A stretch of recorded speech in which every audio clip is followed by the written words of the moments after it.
name is Grace Marie Sarai Sampson, and I am from Burbank, California. I learned a lot from today's experience, especially the ability to go past my own kind of walls and judgments. I feel like in the beginning I was really into just kind of staying in my own bubble and doing my own thing. And after we did the cutting away of the cords, I kind of didn't have any control, and I started shaking and crying, and I realized that that was my final release, and I'm crying now. And it was just beautiful to feel that, and to feel that light with a whole bunch of people in the same space. And I'm just thankful I got to experience that today.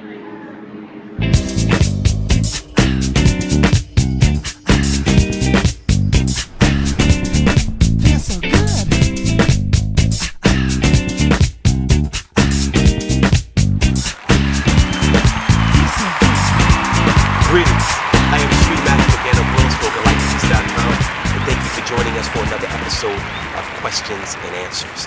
Today's first question comes from Julia Minto from the United Kingdom. Julia asks, why are some gifted people afraid to be paid for their services? A great example would be one with psychic abilities. Well, Julia, that's definitely a common thing. There are people that have somewhat of a guilt, a money guilt that comes with compensation for something they feel is a gift from God.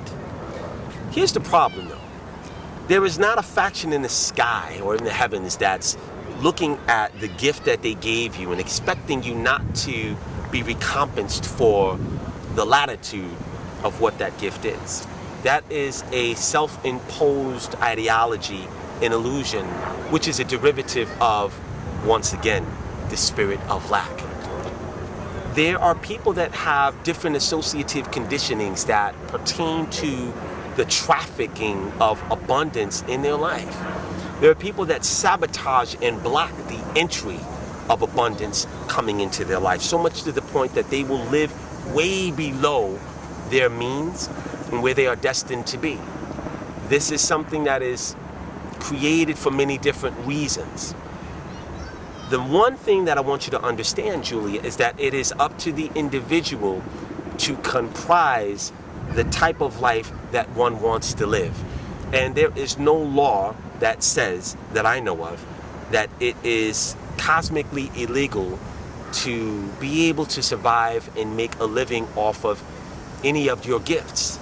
Now, if this were true, you wouldn't have doctors that go to pre-med, medical school, and do a residency, and then get paid handsome amounts of money when it comes to per operation. If it's a cardiothoracic surgeon, or if it is a neurological specialist, sometimes they get $80,000 per operation. If you look at certain actors get $100,000 per episode when they do a television show. If you look at Friends, I believe they were rumored to have gotten $1 million per episode for a while. So, was there something wrong with that? Or did the directors and the producers and the actual network itself decide that these people on the TV show worked hard enough to garner them a small slice of the revenue that their imagery had afforded the success of what that franchise was known to be, that most people knew as Friends? So it is a sickness of poverty in the spirit of lack once again. When someone has a divine gift of being able to read someone, heal someone, and by the way, not necessarily heal, but allow the healing forces to come through you, and you lay hands on, and you cause homeostasis within the body. There is nothing wrong with charging someone, I don't mean price gouging, or an exorbitant amount that is not feasible to your consultee or your client, but something that is fair and equitable for the person. There's nothing wrong with that whatsoever, and it is the conditionality of the spirit of lack. And I hope that answers your question. The next question comes from Daffarine Ho Ballers, and he asks, how does one let go of something he is very attached to, trying to manifest? Thank you. Well, Daffarine Ho, you have to remember that if you are doing everything within your power to manifest something, whatever it is, and hopefully it's something that is conscionable, if you're doing everything and you are exhausting all of your mental prowess, all of your efforts, your intention, your focus, and your hopes on something, and it still does not materialize, you might want to sit back and let the efforts take hold and germinate and turn into the best possible scenario.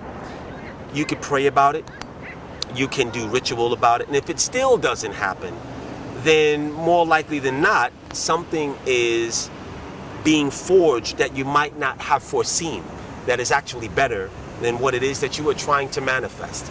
Then you have to have the patience and the wherewithal to accept and be patient enough to let that come to you.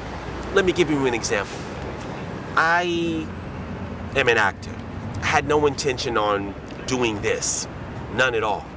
However, Spirit, let's just say for lack of a better terminology, knocked on my door and asked me to do what it is that I'm doing. And I just wanted to do movies and television shows and just explore what my abilities were as an actor. And then I got a very deep, profound message. And what I was told was, Gano, no one goes to the movies to get their lives changed. And that was it. I had to meditate on the depth and the simplicity of that at the same time. And the conclusion that I came to was, despite my best efforts, I auditioned for lots and lots of movies, lots of TV shows. Sometimes I got them, sometimes I turned them down because it didn't fit into the imagery that I wanted to project as a black man. So I turned things away. However, what I'm doing now has a lot more value and usage, and it actually changes the lives of many different people. Some people that I will never meet, some people I've had the privilege of meeting, and they've told me themselves, for themselves, that my words or some of the modalities that I have put them on the path of abundance, clarity, and sometimes enlightenment. And that means more to me than starring in a movie or being in a TV show. Not that I wouldn't take advantage of it if it were to be the right vehicle for me.